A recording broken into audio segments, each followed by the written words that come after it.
All right, time to take a look at the Sandisk Extreme Pro SDXC UHS-I card. This is a 1 terabyte, 200 megabyte per second card. Now, the reason I'm going to be looking at this card today is because of what's about to appear on this camera here in about 10 seconds. There we go. Okay.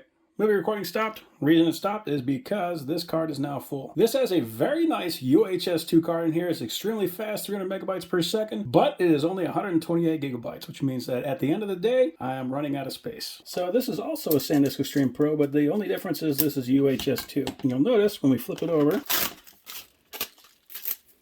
there are a lot more contacts on the back on the UHS-II than the UHS-I. So that's going to be what allows the bandwidth that this one has for 300 megabytes per second that this one doesn't. Now, 200 megabytes per second is definitely nothing to sneeze at. This camera, I'm able to fully max this out with an old card that has 95 megabytes per second. This is a mid-level camera, fantastic camera, it does everything that I need it to. But I'm going to see absolutely no benefit in going from this card to this card, even though this one is faster. This one's about 2/3 the speed, but 8 times the size, which means that at the end of the day, I'm going to be able to keep on recording with this one where I will not be able to with this one. Now, like I said, I can use all the features on this camera with this 200 megabytes per second. I can still shoot in 4K. I can still shoot in the highest resolution with the highest frame rate with the least compression. This camera is maxed out with this card. This is still a UHS-II camera, which means it can make contact with all the contacts on here, but it's not really going to see any of the benefit. Unless you're using a really high-end camera that can actually use 300 megabytes per second, so something that's extremely low compression or extremely fast, or any combination of that plus a very high resolution, then you're going to need the 300 megabytes per second. But I just don't. I need the space. For me, the main place where the extra speed would actually come in handy is going to be recording the files from the card to my computer. The camera itself does not care. So since this card is currently full, I'm going to start with that one.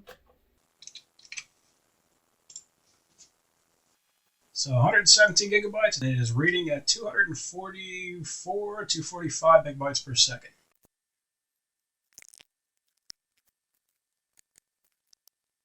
Okay, well, that was a little slower than normal. Most of the time, this averages around 7 to 9 minutes. It's a very fast card, so that's one of the reasons I like it. So now I want to see how long it's going to take to copy the files from the hard drive to that card. I'm going to delete everything from the card.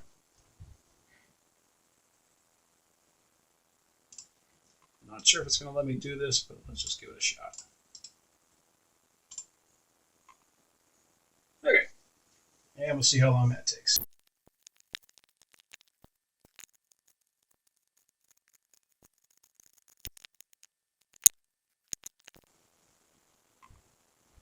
Okay, cool. So there was a lot of peaks and valleys in there. I never actually did that before because I never had to transfer files to the card. But that is an example of regular old files. And with a bunch of variables, that is a speed that you can expect. So let's eject that card.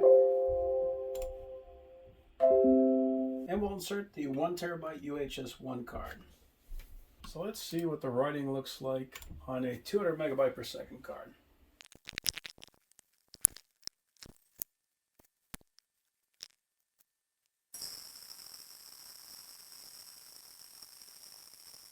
So that was interesting. That actually ran a lot more consistently than the UHS-II card.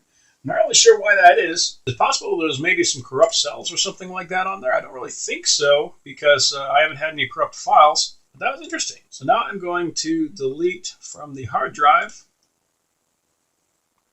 And I'm going to paste from the SD card to the hard drive.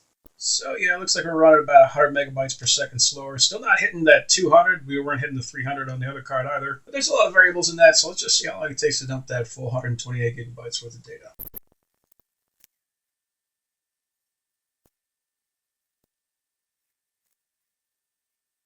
Okay, cool. So again, much more consistent on the UHS-I card, but still not nearly as fast as the UHS-II card. So the UHS-II card is still arguably the better card. It is much faster. The only problem with it is that it just runs out too darn quick. This 1 terabyte card, for that one reason only, this is the card I'm going to be putting on my camera. And this card, the UHS-II card, is going in storage.